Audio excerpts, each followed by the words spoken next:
I think when people play the game, when they understand what we're really trying to do, I think they're really going to appreciate the perspective that we're giving, because we're really trying to tell the mythologies obviously from a different perspective than what people are used to. It's a science fiction, action adventure, and that in itself is a twist, but there's going to be other things as well where people go, oh, I understand what's happening now. And then once that happens, they'll put everything into a new light, and I think gamers will really, really appreciate it. Baldur's role in Two Human is kind of set up to be the savior of mankind, but I think one of the real strengths about Baldur is he's the character that you connect with and not only sympathize with per se, but he's the guy that you can actually relate to the decisions that he's making, and he's the guy that you mostly say, you know what, if I was in that role, I'd be doing some of the things that he does. Silicon Knights always aims to try and tell stories which have different perspectives and different outcomes than the audience is expecting.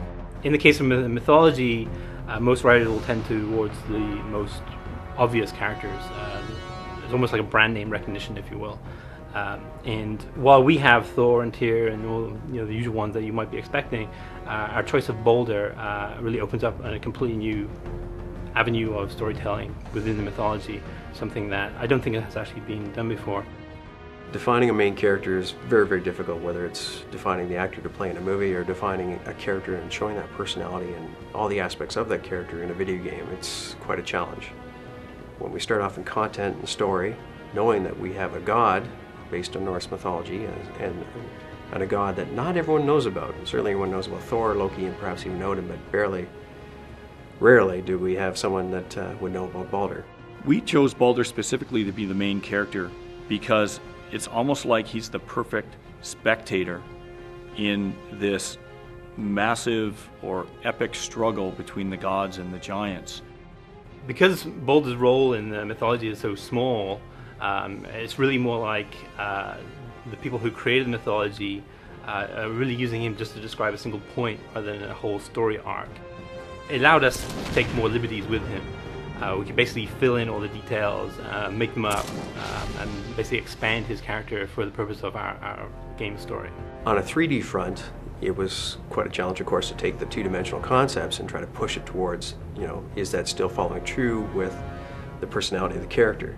There's certain aspects of the personality that we had to exaggerate a little bit in the 3D world. One of the strengths of the Baldur character in Two Human is that there's a variety of different classes that the player can take that are really strong variations and differences on Baldur.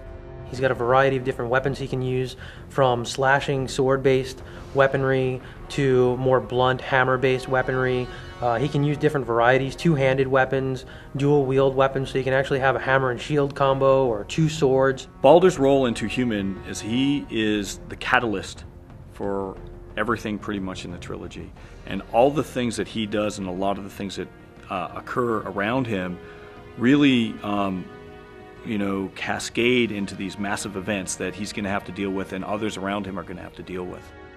Even though it may not garner some of the attention in the mythology as some of the other gods may receive, I think people playing it from this perspective will say, wow, this is what it all would have looked like from this perspective.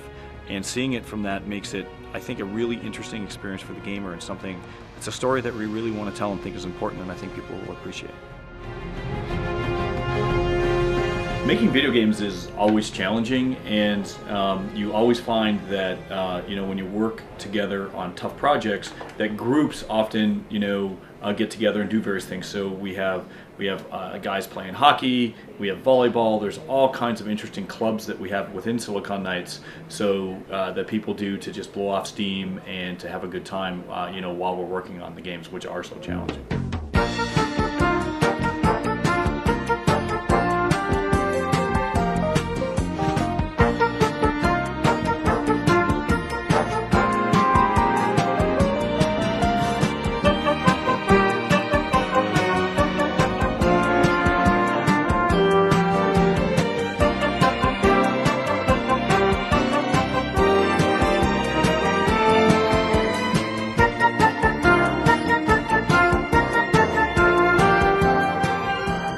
Taking the human side to take a very holistic approach to the tech, and it's sort of very Twix. A lot of people recognize myself as the director and the president of Silicon Knights. I'm the spokesman for the company and the director of the project, but I'm certainly not representational of all the work that goes in from a standpoint of so many people working so hard, and it's a really interesting, living, breathing environment. Hey!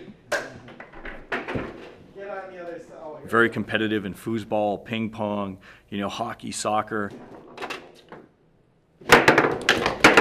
Okay, it's in your... Be mad, Max. I'll be Tina Turner. What is wrong? Max, I have zero confidence right now. I think as you see these documentaries are these film clips that you'll get to know a lot of us that way.